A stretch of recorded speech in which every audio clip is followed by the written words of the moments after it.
Make sure I'm recording. I am. Cool beans. Alright, so hello and welcome.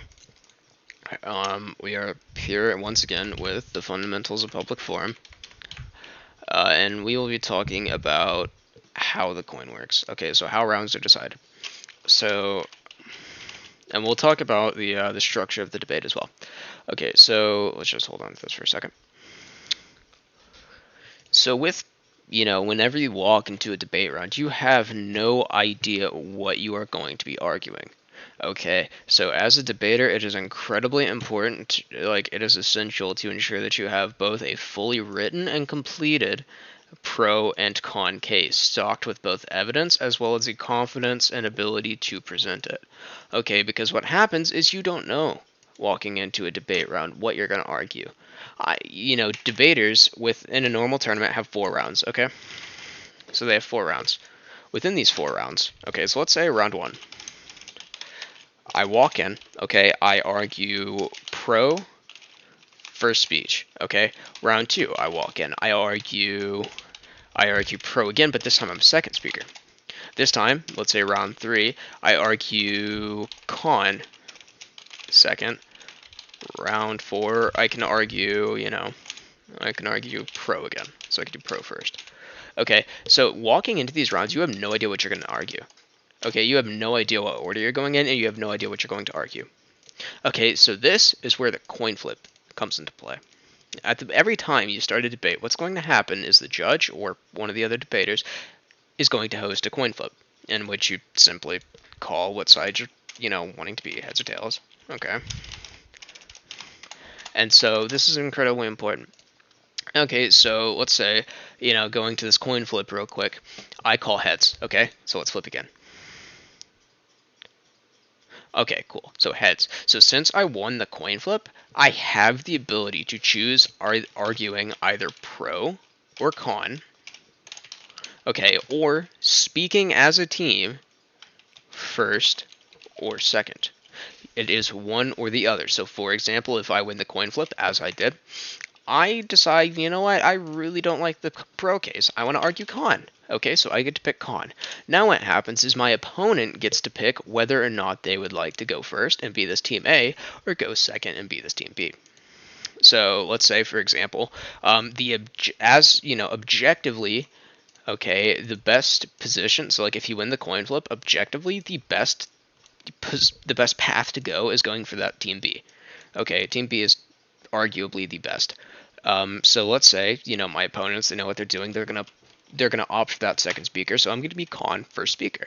Now let's say on the flip side of things, okay, I win the coin flip, as I do. Now, let's say I do have some sense. I'm going to go for second speaker. Okay, now what's going to happen is my opponents get to choose whether or not they want to argue pro or con. So let's say my opponents hate the pro case too, so they want to throw me in it. And so that's just kind of how the coin flip works. It's a very balanced system. You're not going to be arguing the same thing forever.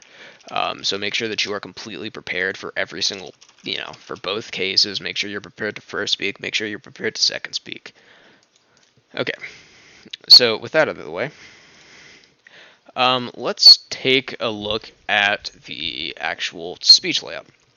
So let's kind of shove everything else to the side for just a moment. So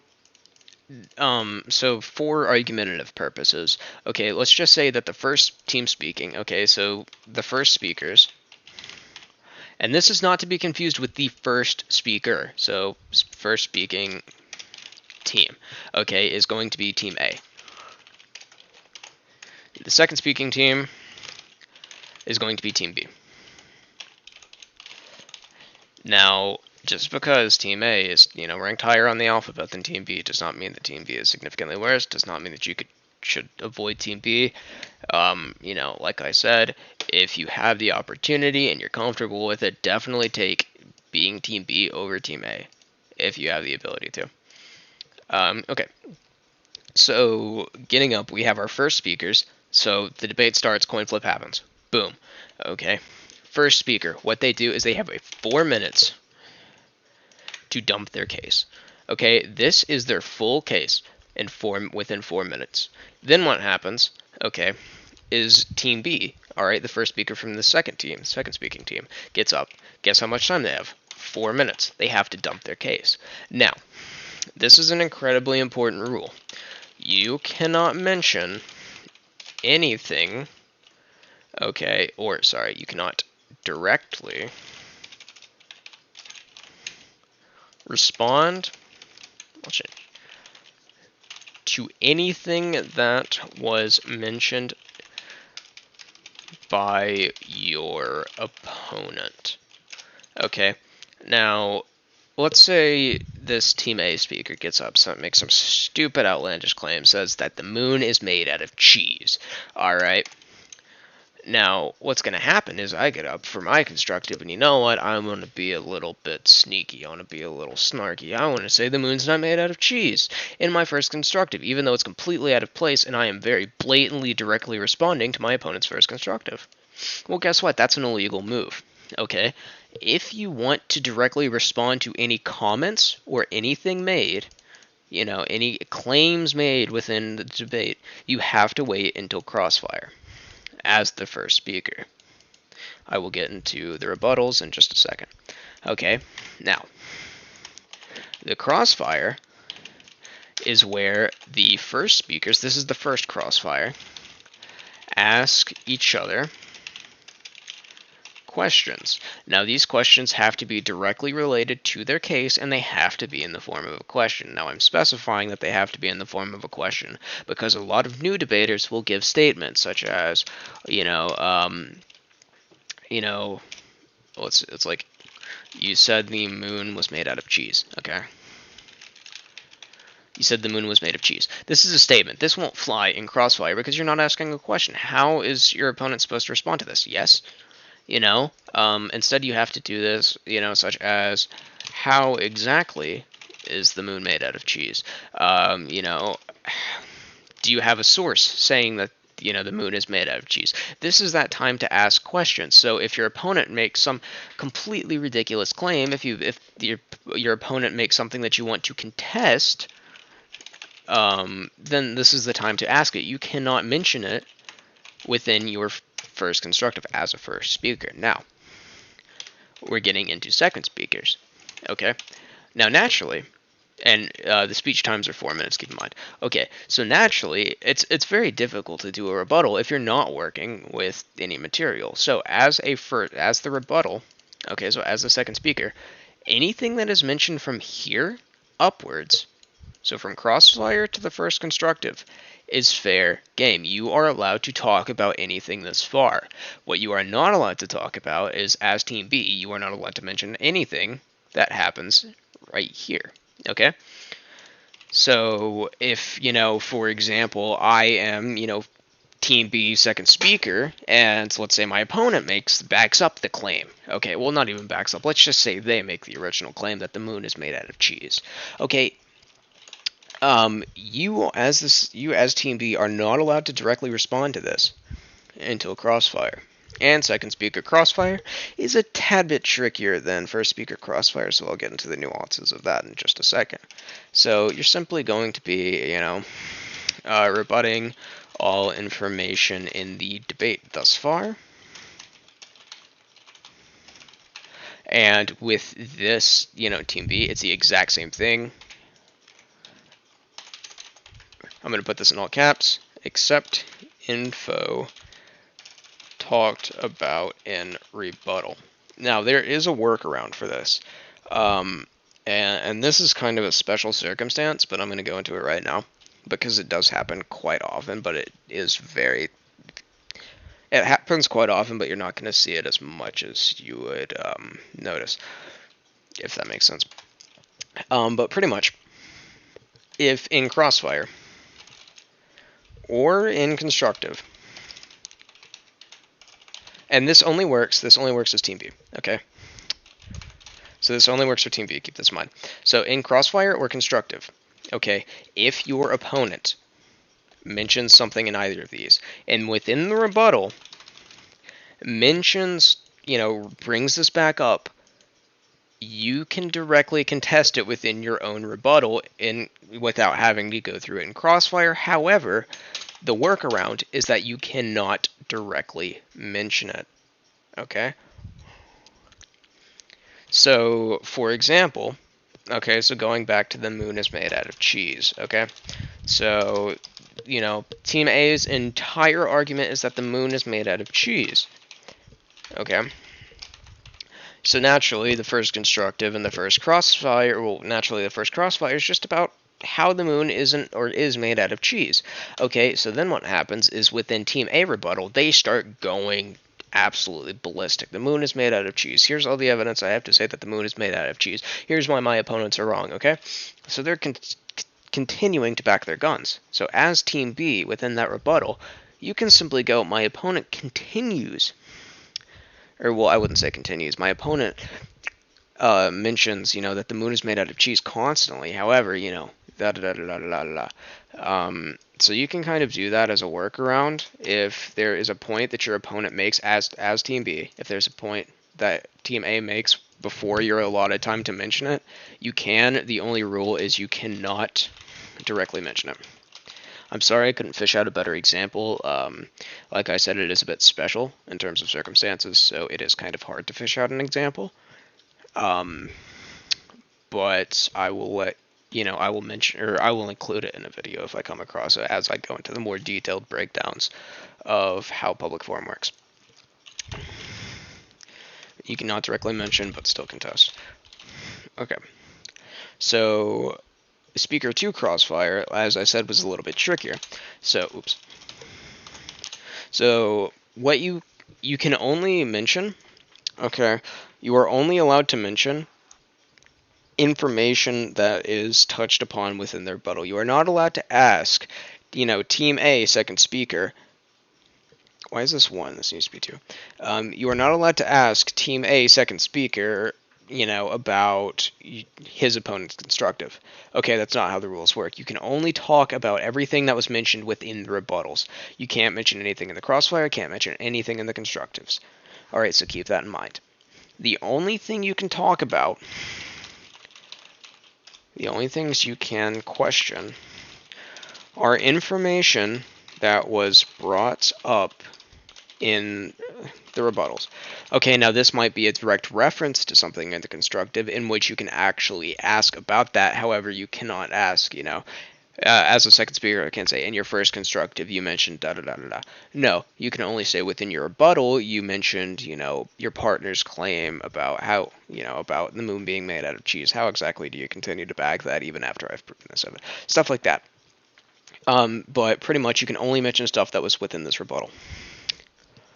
And also, if something about crossfire as well, which I will get into when I actually do the video on how to do a crossfire. But what you can do is you can, within your rebuttals, you can attack the premise of your opponent's case. So let's take a more practical example, okay? So looking at this lovely Google Doc that I have. Let's see if I can find these questions. Ah, yes. Okay, so this is the resolution. Let me see if I can find it. Was the United States should implement a single-payer healthcare policy. This is gonna be the default that I refer to throughout this entire video series. So keep that in mind. So you're gonna be seeing a lot of this. But some of the questions we had, because you're supposed to prepare just a couple questions just in case. But, you'll notice that our first questions were, they attack the premise. So let's look at con, for example. These 2 questions are garbage. But let's look at con. Why should we implement a single-payer healthcare system over other forms of universal socialized healthcare? Regardless of what the pro says, this is still a valid question simply because it contests the premise of their case. So that's something you need to keep in mind with rebuttal. So you can test the premise if it hasn't been mentioned, or even if it hasn't been mentioned, but you're not allowed to talk about anything that goes on, you're not allowed to directly question anything that the first speakers talked about. Let's just put it that way. Okay. Oh, yes, also. One more thing about crossfires before I forget. I kind of got off on a little bit of a tangent. It wasn't really that relevant, but whatever. So with the crossfire, you have 3 minutes. So ideally, okay, keep this in mind. Ideally, each speaker has the ability to ask and answer 3 questions. So when shelving questions, like as shown, here, when shelving questions like this, make sure that you have at least 3 prepared, just in case if you can't think of any questions. That way you just have something to default to. And like I said, these are just 3 questions that attack the premise of your opponent's case. So this is where knowing the case actually helps out. Okay, so let's go down the list. I kind of got a little bit off. We are going 16 minutes in, so I'll try and sum this up quick. Okay, so summary. 3 minutes long. This is between first speakers. You will notice that everything that the first speakers are doing is with a 1, second speakers are a 2. So, okay, so the summary is you are talking all points mentioned in the debate. Okay, so this is simply, you're taking the debate home. Okay, so these are one of the few, or this is where the debate starts coming to a close. Okay, now you don't really have a lot of steps in this debate, but this is about a 40-minute process. So by summary, you're thankful it's almost over. So pretty much anything that was mentioned from second speaker crossfire and upwards is fair game. You only have 3 minutes to present this information though, and this is completely off the script. Okay, so this is an impromptu speech. Keep that in mind.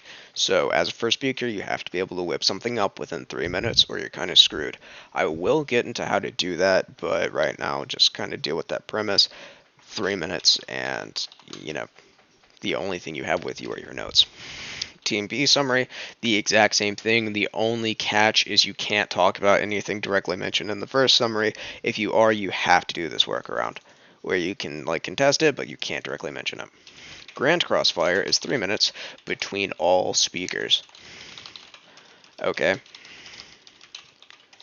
So grand crossfire is between everybody on the board at any point in time. Okay, this one, it works the exact same. Everybody is supposed to, well, not everybody, there's supposed to be a total of 6 questions asked, 3 from either side. Okay. And so, this one's simple. First speakers are supposed to question first speakers, second speakers are supposed to question second speakers. You're supposed to go one at a time. I didn't actually get into that with crossfire, which I probably should right now. I can't believe I forgot that. Because when you're doing crossfire, it's question per question. Okay, so pro asks a question. First speaker always goes first. Okay. Asks first question. Okay. Then what happens? Let's just bring this down here real quick. Okay, so first speaker always asks first question. They ask the question. Second speaker responds. Second speaker asks question. Simple. You are not allowed to ask 2 questions in a row unless you ask a follow-up question. Okay, so let's look at, in this prompt that I have in these shelved questions, you'll notice for the pro side, this one, in what way will the economy be horribly affected by a single-payer healthcare system? Follow up, what exactly does this mean for an economy? Okay, so you're allowed to ask a question as long as it's directly relevant to what your opponent just answered, and you are only allowed to do it if your opponent permits you to ask a follow-up question. Personally, I always allow follow-up questions simply because, I don't like being rude to people. But I have gone against a lot of debaters who will interrupt you right as you're about to ask a follow-up and, just say, I believe I have a question. And so if you are going to interrupt somebody, you just say, I believe I have the next question. And typically when you ask a follow-up, you're going to say, may I ask a follow-up? Pretty simple. Okay. Okay, so now we're getting into the final art, the final, the final words of the debate. Okay, so this is the final focus. 2 minutes long by second speaker. Okay, and so what the final focus is you are telling me why you won the debate. So, why you won. Okay, now there's a catch. You are only allowed within the final focus, you are only allowed to talk about the points mentioned within Grand Crossfire and within your partners, or within the summaries, okay? So if nothing was touched upon within the summaries, you can't mention it. So let's say, your team made a point, and within your first constructive never got touched since then. Nobody mentioned it, everybody ignored it. And you want to bring it up in final focus. That's not going to work. You'll get away with it in a lot of local tournaments, but if you want to go to a higher tier of debate, that's just a big no bueno, and you want to try and cut that out as much as possible. Okay? This is also, your last chance to rebut. I really wouldn't recommend it because those 2 minutes can go by fast. But in general, 2 minutes, why you won the debate. Okay? Team B final focus, this is where you can start getting a little cheeky and scummy. And this is the reason everybody likes running Team B, simply because you have the final words of the debate. Okay, this means that your words stick the most. This means that as having the final words, you naturally undermine what Team A is saying to some extent. And so, and also, you cannot be contested on anything. As I said, throughout the entire structure, you are not allowed to mention anything, that was directly referenced above you. And Team B final focus, you're legally not allowed to, but you still can because nobody's going to question it. You might get called out on it by a couple of judges, might toss a couple rounds, it might not. So I personally never did it when I second spoke, just once again trying to be fair, trying to be respectful, but it is a strategy that a lot of people will do. And if you want to implement that, that is at your discretion. So that's going to pretty much summarize this. Today I've gone over the coin flip, and speaking orders, speeches, what each is about. I'll go over how to structure each of them within their own respective video, because these drag on. But that's going to be it for this one.